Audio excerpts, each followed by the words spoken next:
एक गांव में संपत और कपटा नाम के दो शरारती दोस्त रहते थे। वो दोनों कोई काम धंधा न करके सारा दिन गांव में आवारागर्दी करते रहते थे। गांव का मुखिया उन दोनों से बहुत परेशान था। एक दिन संपत और कपटा कालिया की दुकान पर चाय पी रहे थे कि तभी कालिया उन दोनों से बोला, तुम दोनों कोई काम धंधा तो करते नहीं हो, सारा दिन बस ऐसे ही आवारागर्दी करते रहते हो। मेरी समझ में नहीं आता कि आखिर तुम दोनों का खर्चा कैसे चलता है भाई। ओए, तेरा काम है चाय बनाना, चाय बना और अपने काम से काम रख, समझा? संपत सही कह रहा कालिया, आखिर तू हमसे ये सब क्यों पूछ रहा है? हमने तो तेरी चाय भी उधार नहीं पी, रोज तेरे मुंह पे पैसे मार के जाते। अरे नहीं भैया, ऐसी कोई बात नहीं, तुम दोनों तो बेवजह नाराज हो गए, मैं तो बस ऐसे ही पूछ रहा था। ओए, तेरी हिम्मत भी कैसे हुई पूछने की? अबे, क्या हमने कभी तुझसे पूछा है कि जिस दिन तेरी बिक्री नहीं होती उस दिन तेरे घर पर शाम को चूल्हा कैसे जलता है? मेरा तो चाय का धंधा है संपत भैया, और चाय तो हर आदमी पीता ही पीता है, मेरी तो रोज बिक्री होती है। हमें सब पता है कि तू ये सब बातें हमसे क्यों पूछ रहा है। हाँ, मैं तुझे आखिरी चेतावनी देता हूँ कालिया, अगर तूने हम दोनों से जरूरत से ज्यादा सवाल करने की कोशिश की तो किसी दिन तुझे तेरी चाय की दुकान के साथ तोड़ फोड़ कर सड़क पर फेंक देंगे। हाँ, किसे दुकान के साथ तोड़कर फेंक देगा कपटा? आप ही बताओ मुखिया जी, हैं? ये हमसे पूछ रहा है कि हम दोनों कुछ काम धंधा तो करते नहीं है, फिर भी हमारा खर्चा कैसे चलता है। भला इसकी हिम्मत कैसे हुई ये सवाल पूछने की? तो उसने गलत क्या पूछा है, बिल्कुल सही पूछा है। तुम दोनों दिन भर निठल्ले आवाराओं की तरह पूरे गांव में मटर गश्ती करते रहते हो, हैं? लड़कियां छेड़ने के अलावा तुम्हारे पास और कोई काम नहीं है, लेकिन कपड़े और जूते तुम सब ब्रांडेड पहनते हो भैया। अरे हमारा शहर में कपड़े का काम चलता है। कभी शहर की शक्ल भी देखी है तूने कपटा? हैं? मुझे सब पता है कि तेरा और संपत का खर्चा कैसे चलता है। बस एक बात मेरी गांठ बांध कर रख लेना, 5 दिन बाद 15 अगस्त है। मैं बस 15 अगस्त तक ही चुप बैठा हूँ, उसके बाद मैं तुम दोनों की खबर लूंगा, और खास तौर से कपटा तेरी। मेरी आंखों से कुछ भी छुपा हुआ नहीं है। बोल तो ऐसा रहा है जैसे कि 15 अगस्त के दिन गांव में कोई मंत्री झंडा फहराने के लिए आ रहा है। बिल्कुल सही कह रहे हो कप्ता भाई, आपको पता नहीं कि शहर से एक बहुत बड़ा मंत्री 15 अगस्त वाले दिन हमारे गांव में झंडा फहराने आ रहा है। मुखिया जी ने 15 अगस्त पर सारे गांव वालों को दावत दी है, हर घर में लड्डू बांटे जाएंगे। अबे ये मुखिया पागल हो गया क्या है? अचानक से इसके अंदर इतनी देशभक्ति कैसे सवार हो गई यार? अरे कोई देशभक्ति सवार नहीं हुई मुखिया पर, जरूर इसे उस मंत्री से कुछ काम निकलवाना होगा और कुछ नहीं। तू यहीं बैठ, मैं तो चला अपने काम पर, चाहे तो एक कप चाय और पी लेना। मुझे सब पता है कि तुझे कौन से काम पे जाना है। जब तुझे पता ही है तो फिर तू बोल क्यों रहा है? देख कप्ता, मुखिया की बातों से मुझे ऐसा लग रहा है कि जैसे उसे तुझ पर शक हो गया है कि तेरा और उसकी बेटी बिंदिया का चक्कर चल रहा है। अरे बिंदिया मुझसे प्यार करती है, एक ना एक दिन तो ये बात मुखिया को पता लगनी ही थी, तो इसमें इतनी परेशानी की क्या बात है? अरे बेवकूफ, बिंदिया तुझे रोज रोज मुखिया की तिजोरी से निकाल कर पैसे जो देती है, उसके बारे में अगर कहीं मुखिया को भनक लग गई तो मुखिया हम दोनों को बहुत पीटेगा, और हमारा तो इस गांव में कोई हिमायती भी नहीं है, सभी लोग हम दोनों से जलते हैं। तू समझता क्यों नहीं मेरी बात को? मैं तेरी कोई बात नहीं समझ रहा हूँ, तू आखिर कहना क्या चाह रहा है? मुझे लगता है कि मुखिया को यह भी शक हो गया कि बिंदिया तुझे मुखिया की तिजोरी से चोरी करके पैसे देती है, और उसी से हम दोनों सारा दिन मौज मस्ती करते रहते हैं। अरे तो वो पैसा कौन सा मुखिया की मेहनत की कमाई का है? सारा का सारा पैसा जनता की लूटी हुई कमाई का ही तो है। तू घबरा मत, मैं आज ही बिंदिया से इस बारे में बात करता हूँ।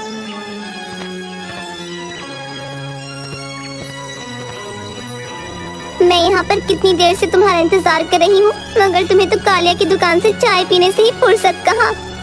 नाराज मत हो बिंदिया, तुम्हें पता भी है कालिया की दुकान पर तुम्हारे पिताजी आकर मुझे धमकाने लगे। क्या मतलब?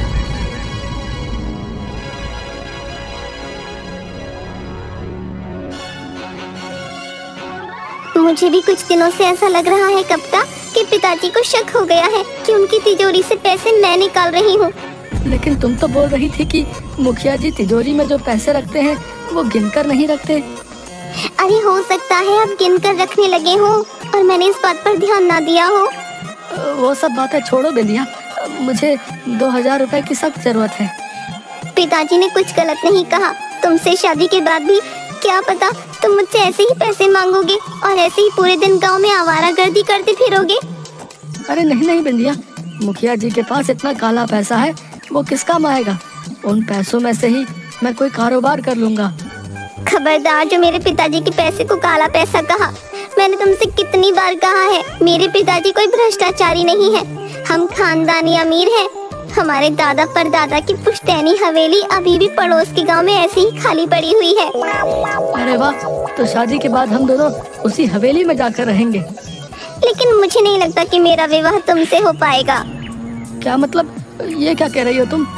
मैंने कल पिताजी को फोन पर बातें करते सुना था। वो बोल रहे थे कि 15 अगस्त के दिन कोई मंत्री झंडा फहराने के लिए हमारे गांव में आने वाला है। अरे वो तो मुझे भी पता है। तुम्हारे पिताजी 15 अगस्त के बाद ही तो मुझे देख लेने की धमकी दे रहे थे। शायद उन्होंने तुम्हें पूरी बात नहीं बताई। मंत्री के साथ साथ उसका बेटा भी आने वाला है। पिताजी चाहते हैं कि मेरा हाथ मंत्री जी के बेटे को सौंप दिया जाए और जल्द से जल्द विवाह कर दिया जाए। कप्ता, मैं तुम्हारे अलावा किसी और से विवाह करने के बारे में सोच भी नहीं सकती। तुम जाकर पिताजी से बात क्यों नहीं करते? अरे पागल हो गई हो क्या? अगर मैंने अपनी शादी की बात उनसे की तो वो मेरा पीट पीट कर बुरा हाल कर देंगे। मैं तुम्हें इतने पैसे दे चुकी हूँ। अगर तुम उन्हीं पैसों से कोई कारोबार कर लेते तो आज अच्छा खासा कमा रहे होते। लेकिन तुम तो बस अपने दोस्त संपत के साथ आवारागर्दी करते रहते हो। मुझे कुछ नहीं पता। 15 अगस्त के बाद पिताजी मेरा विवाह मंत्री के बेटे से तय कर देंगे और अगर ऐसा हुआ तो मैं अपनी जान दे दूंगी। इतना बोलकर बिंदिया ने 2000 रुपए कप्ता को थमा दिए और आंखों में आंसू लिए वहाँ से चली गई। कप्ता अपना सर पकड़कर तालाब के किनारे बैठ गया। तभी कप्ता के कानों में संपत की आवाज टकराई। इस तरह तालाब के किनारे बैठकर चिंतित होने से कुछ नहीं होने वाला। ये गलत बात है संपत। कितनी बार कहा है कि मेरी और बिंदिया की चुपके चुपके बातें मत सुना कर। अरे मैं तो बस ये देखने आया था कि बिंदिया ने तुझे 2000 रुपए दिए कि नहीं। लेकिन यहाँ आकर तो मुझे नई बात ही सुनने को मिल गई। तू तो मेरा दोस्त है यार, कुछ कर। अगर बिंदिया की शादी कहीं और हो गई तो वो मेरे बिना जीवित नहीं रह पाएगी और मैं भी। अरे अरे अरे, अपने घड़ियाली आंसू बहाना बंद कर बे। मैं तुझे अच्छी तरह से जानता हूँ। तुझे तो सिर्फ इस बात की चिंता है कि अगर बिंदिया का विवाह किसी और से हो गया तो फिर तुझे जेब का खर्चा कौन देगा। संपत, मैं वाकई बिंदिया से प्यार करता हूँ यार, और तू मेरी मदद करने के बजाय मुझे ही उल्टा सीधा बोल रहा है। चिंता मत कर, मेरे पास एक उपाय है। कैसा उपाय? यहाँ आने से पहले मैं मुखिया के घर पर नजर रखने के लिए गया था कि वो घर पर है या नहीं, जो मैं तेरे लिए हमेशा करता हूँ। और मैंने मुखिया को अपनी पत्नी से बातचीत करते हुए सुना कि 15 अगस्त वाले दिन शहर से मंत्री अपने बेटे के साथ आने वाला है। अरे तो इसमें नई बात क्या है? ये तो मुझे भी पता है। नई बात है कप्ता, और वो ये कि मंत्री अपने साथ नोटों से भरा एक बैग भी लाने वाला है जिसमें बहुत सारे पैसे हैं। भला मंत्री पैसों से भरा बैग यहाँ क्यों लेके आएगा? एक बार को मेरे मन में भी यही विचार आया था, लेकिन फिर मैंने मुखिया की बातें गौर से सुनी। वो पैसा चंदे का पैसा है। समझ गया, तू कहना चाह रहा है कि पार्टी फंड का पैसा है। मुखिया जरूर पार्टी फंड के पैसे को 1 नंबर में कन्वर्ट करता होगा। बिल्कुल सही समझा। वो सब तो ठीक है, लेकिन इसमें मेरा क्या फायदा है? अरे बेवकूफ, हम दोनों का फायदा है।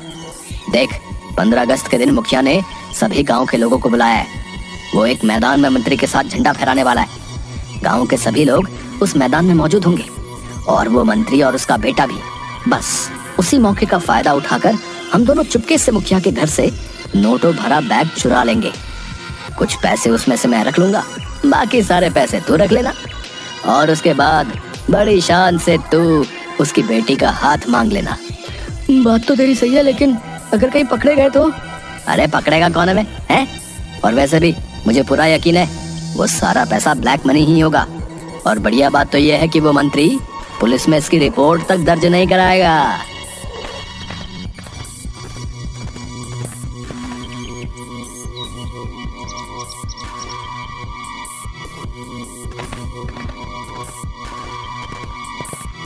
एक काम कर, तू उस कमरे में देख, मैं इस कमरे में देखता हूँ। मुझे पूरा यकीन है कि वो बैग हमें मिल जाएगा।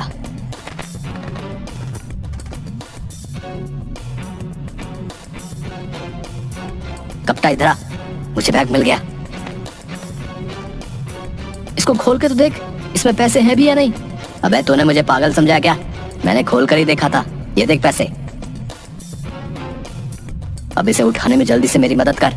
तुझसे एक बैग नहीं उठाया जा रहा? पता नहीं यार, इसमें वजन बहुत ज्यादा है। लगता है बहुत सारे पैसे हैं इसमें। हम दोनों की तो निकल पड़ी।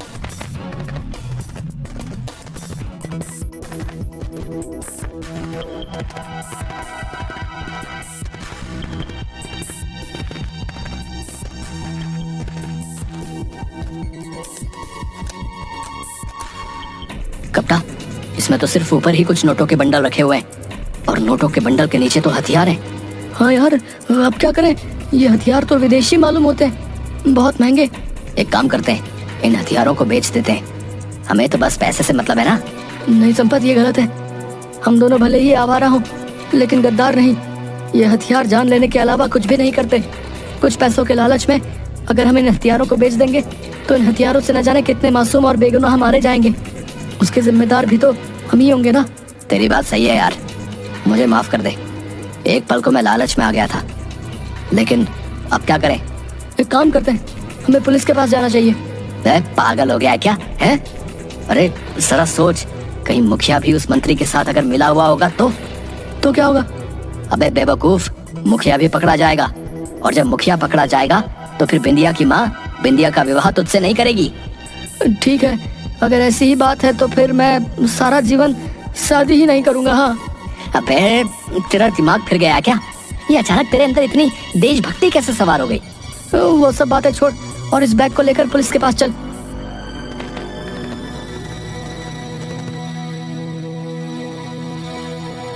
अब समझा, हम इस बैग को हर जगह तलाश रहे थे मगर हमें नहीं मिला। आज के दिन हमें सूचना मिली थी कि कुछ असामाजिक तत्व दंगे कराने की फिराक में हैं। इसका मतलब मुखिया और मंत्री इस काले कारनामे में शामिल हैं। चलो तुम दोनों मेरे साथ।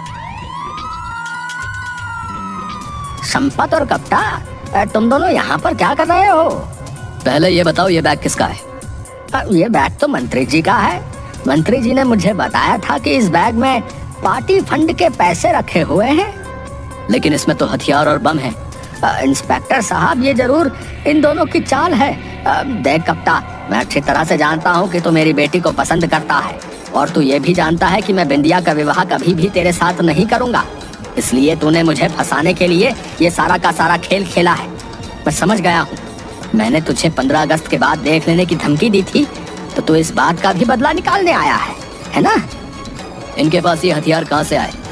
सीधी तरह से अपना मुंह खोल दे मुखिया, नहीं तो थाने में ले जाकर डंडों से तेरा मुंह खुलवा दूंगा, समझा? मुखिया ने गुनाह कबूल कर लिया और उस पुलिस अधिकारी ने पुलिस वालों को मंत्री और उसके बेटे को अरेस्ट करने का ऑर्डर दे दिया। मंत्री और उसका बेटा झंडा फहराने ही वाले थे कि तभी पुलिस ने उन दोनों को अरेस्ट कर लिया।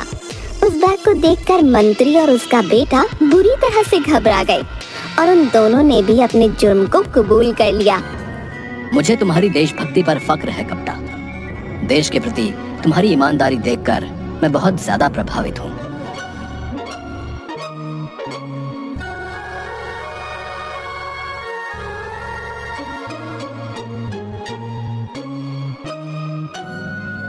मुझे माफ कर दो माँ, मैं देश के लिए अपने प्यार को भी कुर्बान कर सकता हूँ। जो काम बरसों से मैं नहीं कर सकी वो तुमने कर दिखाया। मेरा पति देशद्रोही था।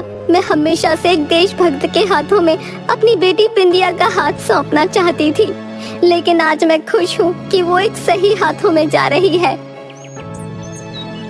कुछ दिन बाद बिंदिया और कप्टा का धूमधाम से विवाह